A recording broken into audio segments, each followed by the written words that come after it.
So I played Voodoo Dice, as you may have seen from the fantastic review on this very channel, and, well, you know how one game just makes you want to play another? Like you watch the opening of SSX on tour and you hear Run to the Hills, and you just can't sleep right until you've thrown down on some Rock Band. Voodoo Dice is a fine game, but I was having night sweats and palpitations. Fortunately, a cure was at hand: Bombastic. Nothing will set you right like exploding dice. Nothing. Bombastic is the sequel to the little-known yet lots of awesome Devil Dice, itself a quirky little homebrew game that would go on to make quite the name for itself.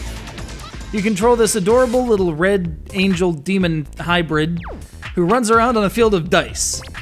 The goal is to thin the field by making those dice ignite and explode, resulting in shrapnel, high scores, and more shrapnel.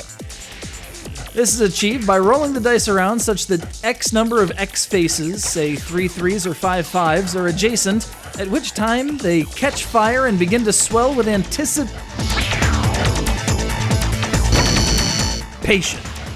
The higher the number, the harder it is to get started, but the longer the dice will burn, giving you more time to roll more over and add to the conflagration.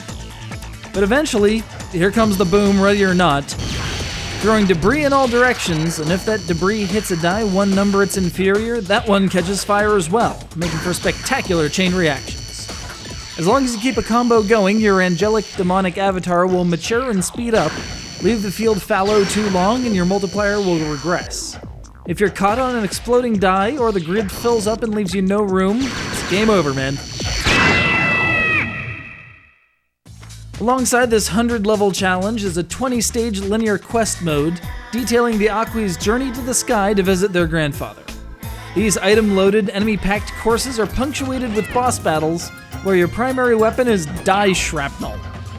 It's adorable, it's well-designed, and after you finish, you unlock a second difficulty setting that ramps up the challenge into the stratosphere. But that's not all. While the explosive action of Bombastic might be exciting alone, it thrives in multiplayer. In addition to 2-player support in the primary puzzle mode, the Wars setting turns Bombastic into a 5-man free-for-all, so dust off that multi-tap. And even once the copious detonations begin to wear on you, the rules of the game themselves can be changed. Classic mode cools things down a bit and returns to the original mechanics of Devil Dice, where the explosions are replaced by a gentle sink into the grid itself. This also allows for travel onto the grid floor, where dice can be pushed around manually. A further advanced mode augments this by allowing dice to be jumped over one another, rolled around on top of each other, and if necessary, picked up and thrown across the grid, randomizing in the process.